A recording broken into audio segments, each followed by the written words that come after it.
It's the Father who's identifying Jesus as God.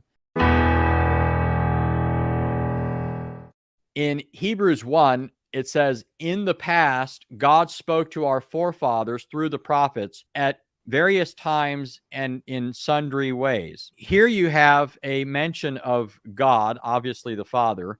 It says he spoke to people in times past through the fathers. Then it goes on to say, in these last days, he's spoken to us by his Son. So here you have a clear distinction between the Father being denominated God and the Son.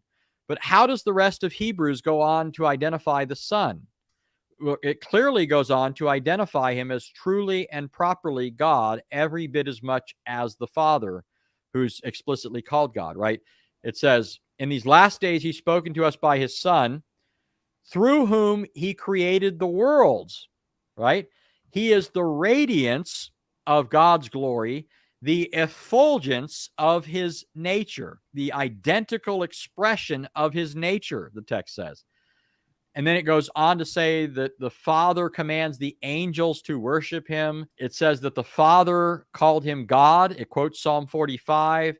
It says that the Father applied the words of Psalm 102 to Jesus, where it says, in the beginning, O Lord, you laid the foundations of the earth. The heavens are the work of your hands.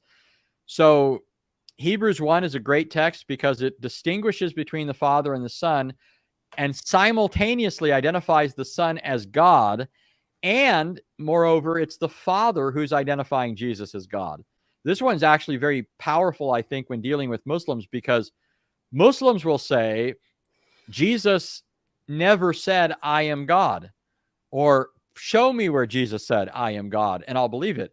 Well, we can one-up them here because it's not simply that Jesus identified himself as God, but in this text, it's the Father who identifies Jesus as God. And so if they're pretending that they would accept the testimony of Jesus, if he said it, then all the more must they accept the testimony of the Father, whom they freely grant is God, right? So Hebrews 1 is a great text to go to prove the deity of Christ. And therefore also the Trinity, since Christ is distinguished from the Father.